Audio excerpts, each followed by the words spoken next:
Okay, so we covered the sort of pandemic fallout, short term and maybe a bit longer, and talked a lot about security. And I mean, that's, I guess, the worrying side of the digital world. But the plus side, there is clearly a massive sort of potential there to use, you know, IT for the good. Can you just give us some sort of ideas as to, you know, give us a reason to be cheerful as opposed to worry about the security aspect so much?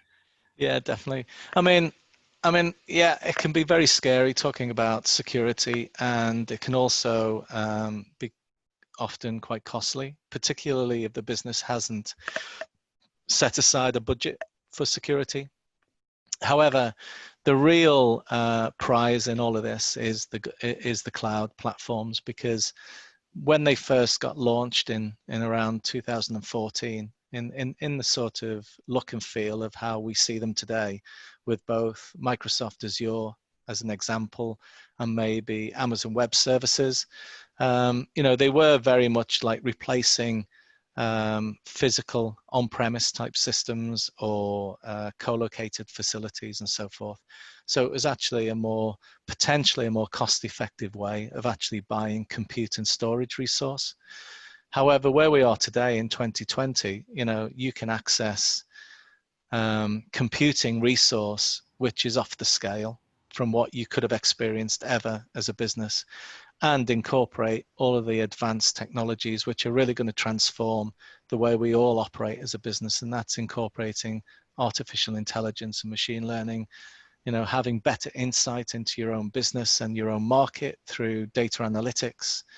You know, if you're a business that wants to get involved in selling services, whether you're a technology company or you're just a normal supply chain business, incorporating blockchain in that technology for greater transparency and confidence that you can trade globally through using blockchain technology. So there's a wealth of opportunity that businesses in the past could never have taken advantage of. You know, when I set out on this journey, very young man, you know, working in IBM mainframe technology and developing COBOL applications, you know, big enterprise businesses had a huge advantage because they could afford mainframe technologies and big budgets around computing. And that's been a real sort of disadvantage for small emerging businesses because you can't afford that kind of computing expense. Now you can. Any business can mobilize and set up and deliver and develop a capability that can match anything, irrespective of size of business. And that's what really excites me. And what we will see over the next 5 and 10 years are businesses being developed and can harness that kind of capability and can compete and match against the bigger boys. So it is a very exciting time for any business. And that's what really gets me enthusiastic these days, and having been in the industry for some 30 odd years, that this is probably the most exciting time I've ever witnessed in the IT sector.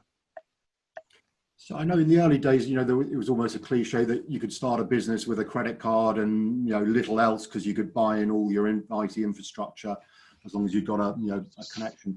And that's really what is happening, as it were. It's that easy and powerful to, you know, able to access these resources. Definitely. I mean, like I say, I mean, you can develop a website, e-commerce environment very, very quickly. You have better access to, I believe, more intuitive accounting systems, things like Xero, QuickBooks.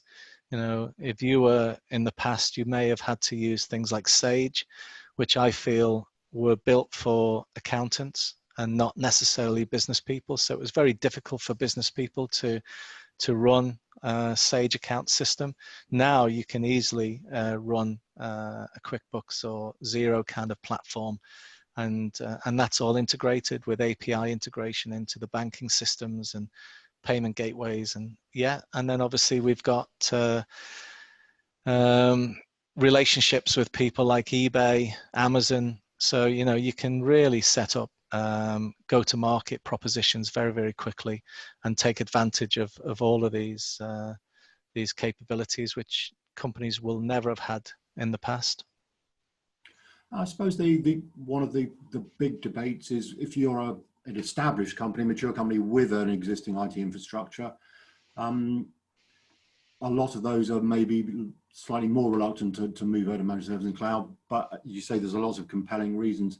Would you say longer term, there is no obvious reason, with maybe a few exceptions for whether it's security reasons or whatever, why you wouldn't ultimately trust something in the same, the utility computing model, if you like, saying where you don't care who supplies your electricity, it just arrives. Similarly, you don't mind too much as long as your IT resources are piped in and they work. Doesn't matter. So I don't think any business of any size can really justify now buying their own hardware and building out their own capability, and it doesn't matter about any sector.